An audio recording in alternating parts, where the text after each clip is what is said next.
Bom, nossa Economia e Desenvolvimento está aqui na sede da PricewaterhouseCoopers, a PwC, que é uma das grandes auditorias do mundo, responsável pelo sucesso, né, de muitas, milhares de empresas no Brasil e no mundo.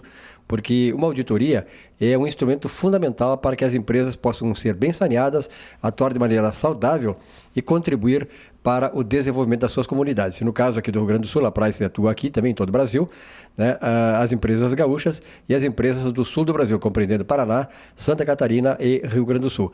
E o responsável por isso é o Carlos Biderman. Carlinhos, estava com saudade do amigo. Aliás, o amigo viaja muito também, né? Tem essas coisas que a empresa acaba tendo também que se socorrer de ti em vários lugares, mas está de volta aqui agora, é um prazer tê-lo no programa novamente. Muito obrigado, Silvio, o prazer é todo meu. Estamos aqui trabalhando, né, firme por esse Brasil, pelos nossos negócios, pelas nossas pessoas, vivendo esse momento, vamos dizer assim, não vou dizer de turbulência, que praticamente todos são hoje, né, mas um momento de expectativa em relação ao que vai acontecer no Brasil, no Rio Grande do Sul, nos próximos dias. Estamos aí diante de uma eleição importante e com definição de rumos diferentes e muito diferentes, assim, na sua proposta. Até não acredito que, enfim, os efeitos imediatos talvez não sejam tão relevantes no início, mas evidentemente que está se escolhendo entre duas propostas diferentes no Rio Grande do Sul e no Brasil, e obviamente que com diferenças importantes para o ambiente econômico e para os negócios de maneira geral, né? Carlos, pela experiência que tu tens como negociante, como um cara que tem o feeling dos negócios e, sobretudo, pela esta abrangência que a empresa te dá de ter uma questão macroeconômica, não só do Rio Grande do Sul, mas do Brasil, mas também do mundo hoje, com a globalização, tudo que acontece. Por exemplo, um dos maiores parceiros do Rio Grande do Sul hoje deixou de ser os Estados Unidos para ser a China. Então, isso muda as questões, quer dizer, a globalização permite essas coisas. Mas esta avaliação tua, assim, do ponto de vista macroeconômica, global do Brasil hoje em relação ao Brasil de décadas atrás. Eu tenho ouvido falar muito de que os investidores internacionais estão muito preocupados com o que está acontecendo no Brasil. Isso não tem dúvida, né, Silvio? Primeiro, há uma mudança.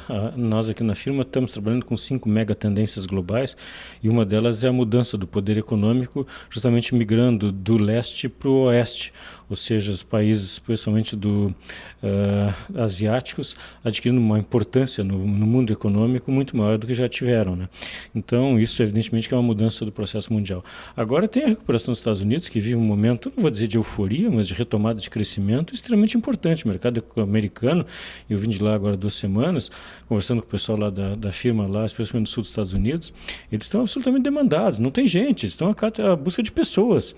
Então, o mercado está bem aquecido nos Estados Unidos, então essa recuperação da economia americana, que é uma realidade, junto com os países da Ásia, está, vamos dizer, movimentando a economia global. Infelizmente, o Brasil, que, vamos dizer assim, teve um processo de recuperação importante a partir do Plano Real, não está aproveitando esse momento atual de recuperação dos Estados Unidos e também manutenção do crescimento da China. Acho que a economia brasileira anda de lado, a gente conhece e sabe por que isso está acontecendo, problemas são fundamentalmente estruturais, mas o Brasil está se afastando da possibilidade de se tornar uma economia realmente forte e participante do mundo econômico de uma forma mais ativa. Já teve muito mais presente, muito mais ativa no passado recente. Hoje, por decisão própria, por decisão política, adotou determinadas posturas, determinadas ações que estão levando o Brasil na contramão da história. Muito mais para um lado argentino, venezuelano, não diria cubano, talvez seja um exagero, do que para o próprio lado do desenvolvimento da economia global. Isso, evidentemente, traz consequências e essas consequências são naturais a partir de uma tentativa de sustentabilidade através de pagamentos diretos, de Bolsa Família e tal, que são processos importantes, necessários, porém não agregam valor, ou seja, é recurso que é retirado da sociedade para suprir essas pessoas, o que é razoável, elogiável, mas não há geração de valor na economia e até estímulo para que as pessoas não trabalhem. Então o Brasil adotou uma postura, vamos dizer assim, mais paternalista, protecionista, e isso tem nos levado muito mais para o rumo da Argentina, da Venezuela, da Bolívia, do que para o rumo dos Estados Unidos, China e outros países que estão crescendo, né? Carlos, a questão da corrupção, que nós sabemos que o homem em si é corrupto e a corrupção sempre existiu e existirá. Mas é evidente que uma sociedade desenvolvida, uma sociedade democrática, republicana, ela tem que ter instrumentos capazes de desestimular a corrupção.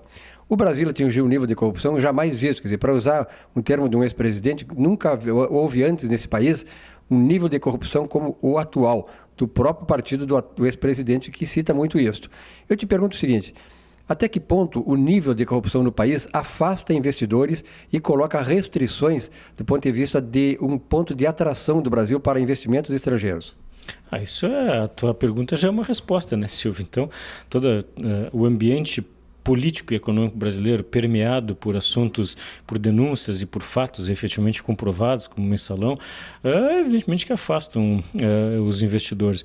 Agora, por outro lado, à medida que esses fatos são identificados, são punidos, como foi exemplarmente o caso do mensalão, isso é uma demonstração que o Brasil está tomando uma posição mais efetiva em relação a esses temas.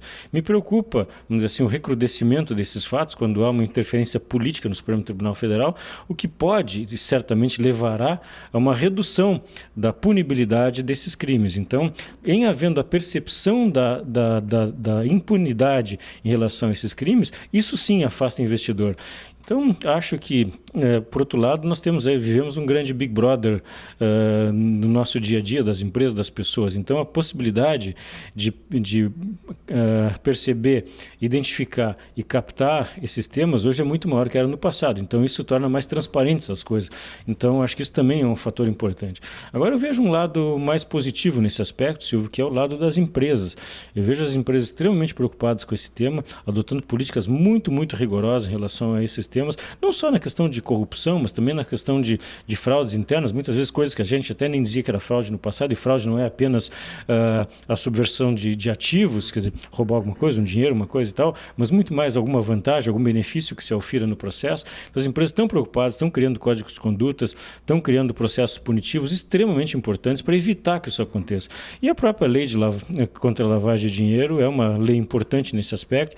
Então, acho que o Brasil está, de uma certa forma, parece mais, mas também é uma evolução, pelo menos no ambiente empresarial, de preocupação e cuidado com essas coisas. Uma empresa como a PwC, pela atuação dela em termos de auditoria, que ela acaba tendo que trabalhar os balanços das empresas, as ações das empresas, cresce num momento desse de importância, do ponto de vista de checar essas coisas e evitar, através dos instrumentos legais, né, que se possa não dar transparência para isso, desestimulando a corrupção. Uhum. Nosso trabalho como auditores, evidentemente que a gente, até para aceitar um cliente, Silvio, a gente tem que, quase que o cliente tem que ter ficha limpa, né? Eu diria que o cliente tem que ter ficha limpa e as pessoas, os dirigentes têm que ter ficha limpa, e a gente faz um processo todo de análise antes de aceitar um cliente, quando mais durante os trabalhos. Então, essa questão é absolutamente inaceitável. Nós não podemos admitir trabalhar com uma empresa que admita nos seus negócios algum tipo de atuação que não seja a absoluta correção dos princípios éticos e legais. Então, isso é um processo nosso, é um procedimento nosso, é uma postura da nossa organização de não trabalhar com empresas que admitem algum tipo de conduta não ética, quanto menos uma conduta de desvio de recursos, esse tipo de coisa, caixa 2, corrupção, que assim que o vale. Então, essa é uma preocupação nossa, e toda vez que há um aperto no ambiente de controle desses aspectos, a nível federal, a nível de Receita Federal, a gente cresce de importância no nosso trabalho, porque as empresas procuram mais empresas como a nossa, que respeita e agrega esses valores de conduta absolutamente correta. Para concluir, qual é a tua esperança do nosso Grêmio, tratando com um gremista como o Biderman, até o final do campeonato? O Grêmio está sempre beliscando ali, nós estamos fazendo o programa, está indo ao ar nesse domingo, já teve a rodada, o Grêmio jogou aqui, não se sabe o placar com o Goiás, mas o Grêmio está sempre pertinho dos 4 aí. Tu acha que tem esperança que nós possamos ainda permanecer ali até o fim? Acho que o Grêmio tem toda a condição de ir para a Libertadores ano que vem, tem toda a condição de chegar entre os 4, talvez até entre os 2 melhores do Campeonato Brasileiro. Tem uma tabela relativamente favorável até o final do ano, tem acho que as condições mínimas de equipe, que não é uma grande equipe, aliás não tem nenhuma grande equipe no Brasil hoje, mas aliás, o futebol brasileiro vive um péssimo momento, apesar dessas 2 vitórias recentes da seleção brasileira, que eu acho que não dizem muita coisa, mas o Brasil vive um péssimo momento no futebol. Mas acho que tem um ambiente todo no país contra o Grêmio, quer dizer, uma coisa difícil de a gente até aceitar e avaliar, mas a partir até do caso do suposto racismo, eu coloco nesses termos ali no caso do Santos,